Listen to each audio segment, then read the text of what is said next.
Olá, amorinhas! Estou eu aqui de volta no nosso canal, Além das Amoras, para falar um pouco sobre um dos talvez piores sintomas que a gente sinta durante esse período do climatério e pós-menopausa, que são os sintomas da síndrome geniturinária. Você já ouviu falar disso? Claro que você já ouviu falar. Eu estou falando de infecção urinária, eu estou falando de atrofia vaginal, de falta de lubrificação, de ardência, de coceira, de todos aqueles sintomas que a gente sente aqui, ó, na área genital e na área urinária. Por isso, atualmente se chama síndrome gênito-urinária. Primeiro é interessante a gente entender por que isso acontece, né?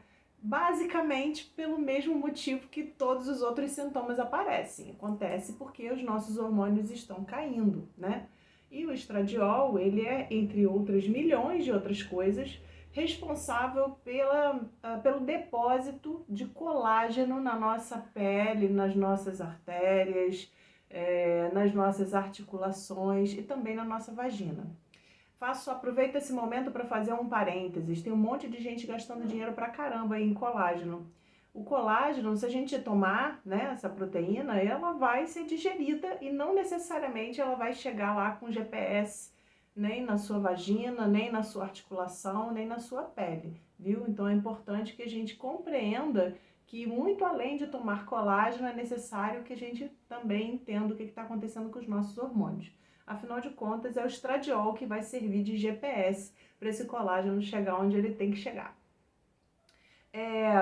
O fato do estradiol estar diretamente envolvido com essa função explica, por exemplo, o aumento da pressão arterial durante esse período de climatério e pós-menopausa, explica o aumento de problemas osteoarticulares também, porque na verdade a gente passa a ficar toda enrijecida pela falta do estradiol e, consequentemente, falta do colágeno que ele não consegue, né? O estradiol não consegue levar até onde tem que levar.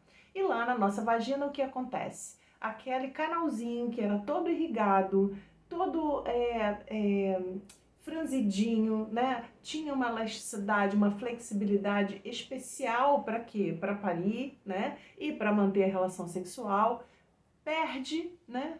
Essa mobilidade, vira um túnel seco, né? E com isso a gente passa a ter o sintoma principal aí da atrofia, que é a falta de lubrificação e a dor na relação sexual. Esse é um sintoma muito complexo, né? Porque a maioria de nós já traz, né, não vamos negar, alguma dificuldade relativa à área sexual e que muitas das vezes a gente passa pela vida e não resolve, né? E aí quando vai chegar no climatério que o negócio começa a complicar, se depara com coisas antigas, com dificuldades anteriores, né? Acho que assim, precisa conversar com isso com o parceiro, viu, gente? Ou a parceira, né? É muito importante que a pessoa que divida a intimidade com você, ela esteja ciente do que está acontecendo, porque não vai passar amanhã. Lamentavelmente, as notícias que trago não são as melhores. Não é assim, né? Muitas das vezes a gente faz a reposição e passado mais algum tempo o hormônio cai mais um pouquinho e a gente volta a ter os mesmos sintomas e a gente precisa melhorar essa reposição. Então, assim, até que essa oscilação hormonal do climatério se estabilize, e isso provavelmente só vai acontecer depois da menopausa, a gente não está falando de um período de semanas, a gente está falando de um período de anos, né? De um período muito grande na sua vida. Então, a primeira providência é reconhecer o que está acontecendo no seu corpo, buscar apoio do seu parceiro ou da sua parceira e buscar um médico, né? Porque não vai passar sozinho. Essa é uma outra questão. Provavelmente, esse é um dos únicos sintomas que não vai melhorar espontaneamente. A maioria deles, depois da menopausa, né, depois da data da última menstruação, depois que definitivamente os hormônios já se estabilizaram lá embaixo, muitos dos sintomas eles vão desaparecer, via de regra. Mas esse não, esse aí ele vai ficar. E aí eu falei de né? Eu falei da atrofia vaginal, de uma falta de lubrificação e uma consequente dificuldade de manter relações. Mas essa atrofia, ela não se esgota nesses dois sintomas, nesses dois sinais, né? Ela pode ser uma dificuldade, por exemplo, de manter relações, ela pode ser uma dificuldade de se secar, por exemplo, a vagina pode ficar tão, a parte externa também da vagina pode ficar tão sensível que a mulher não vai conseguir nem se secar direito. E num grau mais grave ainda, e eu particularmente já atendi mulheres relatando isso, de não conseguir sentar. Isso para vocês terem uma ideia de quão grave esse sintoma pode chegar, né?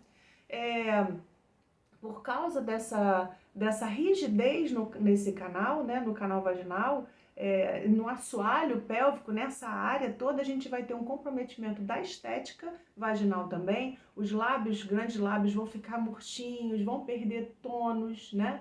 Os pequenos vão sumir muitas das vezes. O clitóris tende a diminuir e perder a sua sensibilidade, né? E como a uretra é muito próximo, né, a gente tem ali o canal da vagina, que é o que está mais embaixo, e a uretra fica imediatamente acima. Quando você tem uma resistência maior na penetração no canal da vagina, essa pelinha que fica aqui pequenininha entre a vagina e a uretra, ela começa a ferir, né?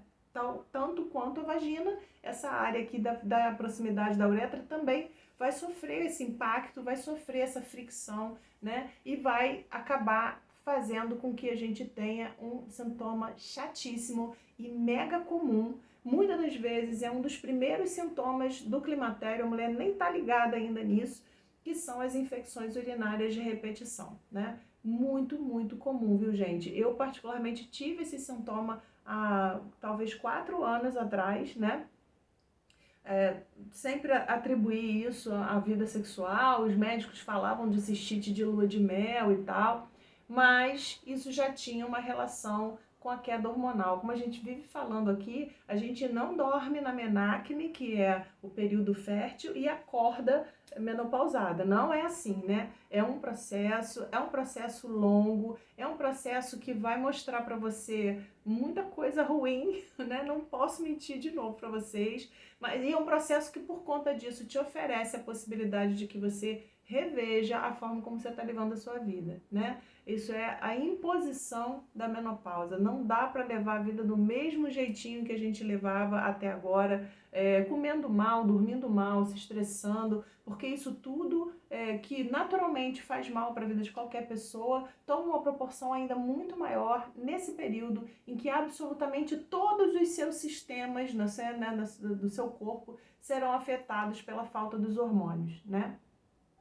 Então, gente, o que fazer nessa situação? Como a gente dá conta, né, de mais esse sintoma? Infelizmente, depois de instalada a infecção urinária, não tem outra opção. É uma infecção, tem bactéria, precisa tomar antibiótico, né? Durante muito tempo, inclusive, eu precisei fazer antibiótico profilático, né? A famosa macrodantina. Eu não estou receitando nada para ninguém aqui, tá, gente? Estou comentando, falando um relato da minha experiência, né? Tomei macrodantina durante um período muito grande da minha vida porque eu não conseguia debelar. Eu tinha infecção urinária, tipo, uma vez por mês. Era uma coisa muito louca, né? Quer dizer, você partindo da premissa que você vai tomar 7 dias de antibiótico, os outros 28 eu ficava ainda bem...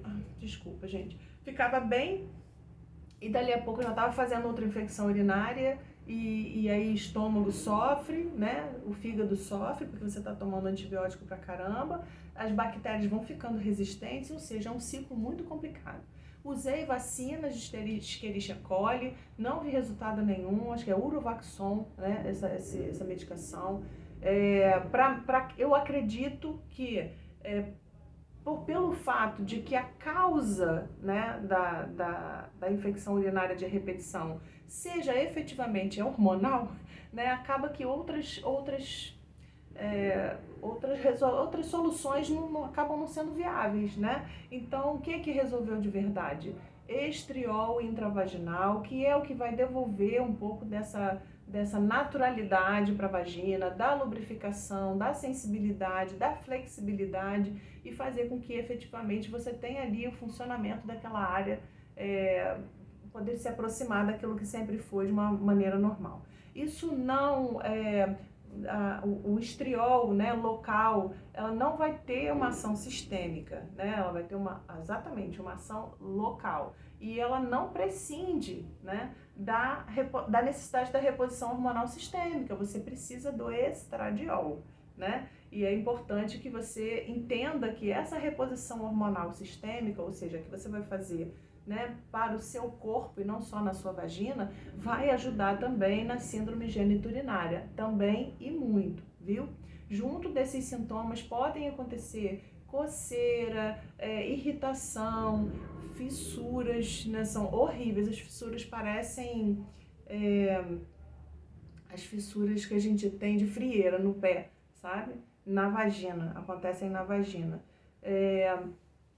Uma coisa também muito comum que pode acontecer nesse período é o aumento da candidíase, porque o pH da vagina também muda muito. E isso tem uma relação muito grande com a sua alimentação, atente-se a isso. Perceba o que você está usando na sua alimentação que faz com que o seu corpo desequilibre ainda mais, né? Então, como eu falei, o climatério, essa oscilação hormonal, ela é um convite a repensar o modo que a gente está vivendo, né? Aquilo que a gente está comendo, aquilo que a gente está sentindo, a maneira como a gente está conduzindo o nosso dia a dia, se a gente está respeitando ou não o nosso ciclo circadiano, dormindo quando tem que dormir, acordando quando tem que estar acordado, né? Então, é um convite nada amigável, mas que aceito, dá bom, tá bom? Então, fiquem ligados nessas coisas, não negligenciem esses sintomas, não imaginem que só vai acontecer quando vocês forem vovozinhas. Muitas das vezes, aos 35, 40 anos, esses sintomas já aparecem, lembrando para você que o processo já está começando, tá bom? Então, um grande beijo para vocês e até a próxima!